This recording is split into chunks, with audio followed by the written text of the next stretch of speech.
Hello guys, welcome to another video. তো আজকে আমরা এই ভিডিওতে চলবো গঙ্গা ঘাটে শেয়ার করতে না ঘুরতে। তো এদিকে এত তেজে হাওয়া আগেই চললো, তো আমি বুঝে গেলাম আজকে মৌসুমটা খুবই ভালো হবে।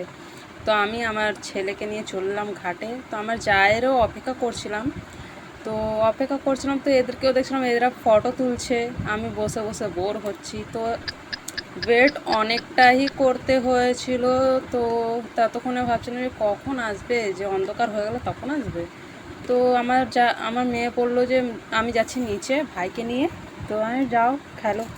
তো তাও আমি মানা করলাম, সব জায়গায় দেখতেই পারছো সব নোংরা রয়েছে, যতটা বলে পরিষ্কার পরিষ্কার কিন্তু পরিষ্কার কিছু না। তো ফাইনালি আমার যা এসে গেল, এই দেখে নাও আমার হিরোইন দিদি।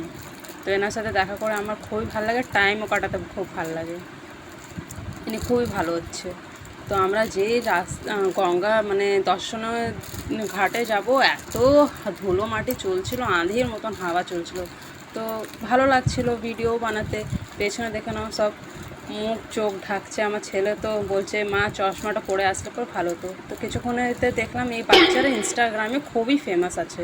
তো এদের ফটো নিচ্ছিলাম, তো এ বললো যে না আমি এমনি করে ফটো নেবে না, এর জন্য টাকা লাগবে। তো আমি কত টাকা, তো বলছে 21 টাকা লাগবে। তো 21 টাকা দিয়ে আমার সাথে একটা ভিডিও করলো, ভালো লাগলো। ফার্স্ট টাইম এমনি দেখেছি অনেকেই, কিন্তু জানতাম না এরা টাকা নিয়ে ভিডিও বানায়। তো আমাকে বললো বাচ্চাটা যে একটু আরও আগে আসতে, তো এদিকে শ্যুটিং চলছিল আমাদের, তো শ্যুটিংটা দেখতে পারতে। কোই বাত নেই, हम फिर आएंगे कभी। তো এদিকে দেখছি সত্যি শ্যুটিং হচ্ছিল। আপনারা ভাবছেন হবে যে বীজখানে হিন্দি আর বাংলা মিক্স করে দিচ্ছে, সত্যি আমার একটু বাংলা আর হিন্দিটা হয়ে যায় মিক্স, তো কিছু করার নেই। তো যাই হোক, সব দিকে দেখছই কত সুন্দর সব লাগছে। রাত্রির হয়ে গেছিলো, প্রায় 7টা বাজছিল, বোধ হয় 7টা 5 হবে এমনি। তো আমার মেয়েও ফটো তুলছিল। তো আমরা ওভারব্রিজে চলে গেলাম। ওভারব্রিজে যে সবারা চান করছিল, তো আমারও ইচ্ছা করছিল যে চান করি। আমাকে সাঁতার আসে, এমনি কোনো ব্যাপার না যে আমি চান করতে পারি না, কিন্তু রাত হয়ে গেছিলো। তো আমরা বললাম চলো দশাসন ঘাটে আরতি দেখে নেবো।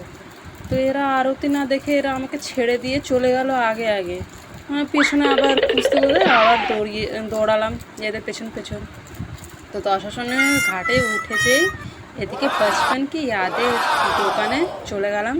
ওদিকে নানান রকমের এই টফিগুলো দেখে আমার পুরোনো দিনের কথা মনে পড়ে গেল, যে আমরা স্কুল থেকে যে এইগুলো টফি খেতাম। তো খুবই ভালো লাগলো। তারপর চলে গেলাম গোদলিয়াতে যে আমার যা বললো আমাকে কিছু কেনাকাটি করতে আছে। তো উনি নিজের জন্য একটা নিল নাইটি।